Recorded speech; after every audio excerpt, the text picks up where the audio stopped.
এখন 2012 question paper হয় Assamese medium আৰু এটো ইংলিছ মিডিয়ামৰ কুৱেশ্যন পেপাৰ আসলতে এই কুৱেশ্যন পেপাৰ এখন জুথিকা দাস আৰু মাইনা শৰ্মা এই কিতাপখনৰ পাছফালে দিয়া আছে তাৰ পৰা মই তোমালোকক ইংলিছ আৰু আছামিজ মিডিয়াম দুইটাতে এনসাৰবোৰ কৈ দিছো 1 মাৰ্কৰ কুৱেশ্যনবোৰ তোমালোকে চাবা induction supplies the universal premises of deduction is it true এটো ইয়েস হ'ব নিগমনত নাম্বাৰ 1ৰ কটো সোৱা নিগমনত আধাৰ বচন হিচাপে ব্যৱহৃত হাৰ্বিক বচন আগমনে যোগান ধৰে এটো সত্যনে সত্য হ'ব কাৰণ নিগমনৰ আধাৰ বচন আগমনে যোগান ধৰে খটো আছে নিম্নোক্ত উক্তিসমূহৰ কোনটো শুদ্ধ নহয় বুলি সুধিছে শুদ্ধ বুলি সোধা নাই শুদ্ধ নহয় বুলি সুধিছে গতিকে অশুদ্ধটো উলিয়াব লাগিব নিগমন অনুমান কেৱল আকাৰগত সত্যতাৰ লগত জড়িত আগমন অনুমান কেৱল বস্তুগত সত্যতাৰ লগত জড়িত আগমন অনুমান আকাৰগত আৰু বস্তুগত উভয় সত্যতাৰ লগত জড়িত গতিকে নাম্বাৰ 2 টো হ'ব আগমন অনুমান কেৱল বস্তুগত সত্যতাৰ লগত জড়িত এটো ভুল হ'ব অশুদ্ধ হ'ব 1 B2 which of the following statement is not correct deduction is concerned only with formal truth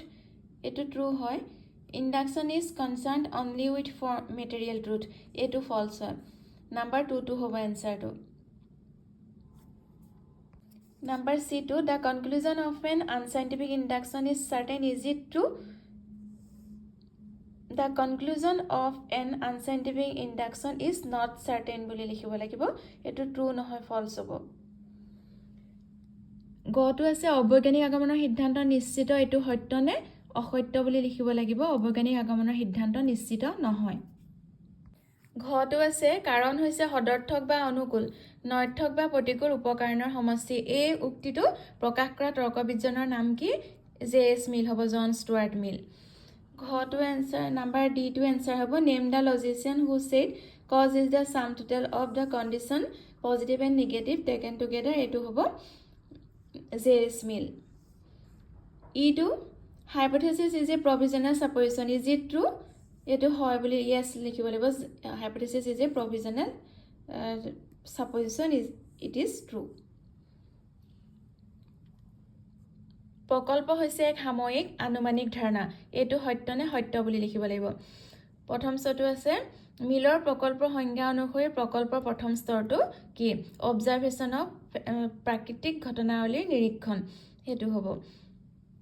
দ্বিতীয় স্তৰটো আছে ব্যতিৰেকী প্ৰণালীৰ প্ৰয়োগৰ বাবে কিমান দৃষ্টান্তৰ প্ৰয়োজন ব্যতিৰেকী প্ৰণালীৰ প্ৰয়োগৰ বাবে দুটা দৃষ্টান্তৰ প্ৰয়োজন হয় এটা সদৰ্থক এটা নৰ্থক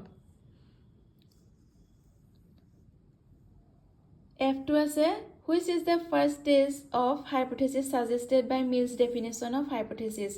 answer to hobo observation of facts G2 how many instances are required to apply the method of difference two instances বুলি লিখিব লাগিব two instances are required to apply the method of difference যটো হৈছে অন্বয় প্ৰণালীৰ প্ৰয়োগে এটা নিশ্চিত সিদ্ধান্ত দিয়ে নে নিদিয়ে কাৰণ ই নিৰীক্ষণৰ প্ৰণালী ইয়াৰ সিদ্ধান্ত সম্ভাৱনামূলক হয় অন্বয় প্ৰণালীৰ সিদ্ধান্ত যটো হৈছে এছএছ পাৰ্সিপি অস্তিত্ব প্ৰত্যক্ষ নিৰ্ভৰ এই উক্তিটোৰ লগত জড়িত দাৰ্শনিকজনৰ নাম লিখা জৰ্জ ব্ৰাকলি হ'ব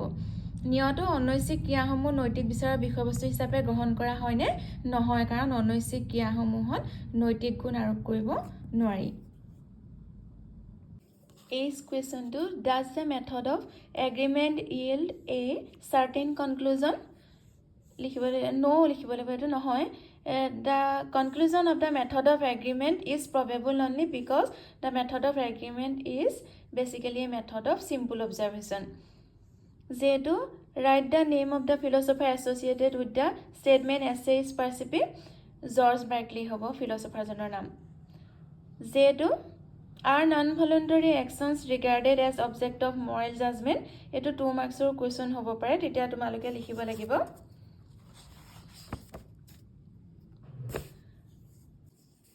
An action performed by an agent unknowingly and unwillingly without any control of the agent is known as non-voluntary action.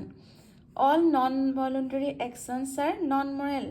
and thus are not objects of moral judgment.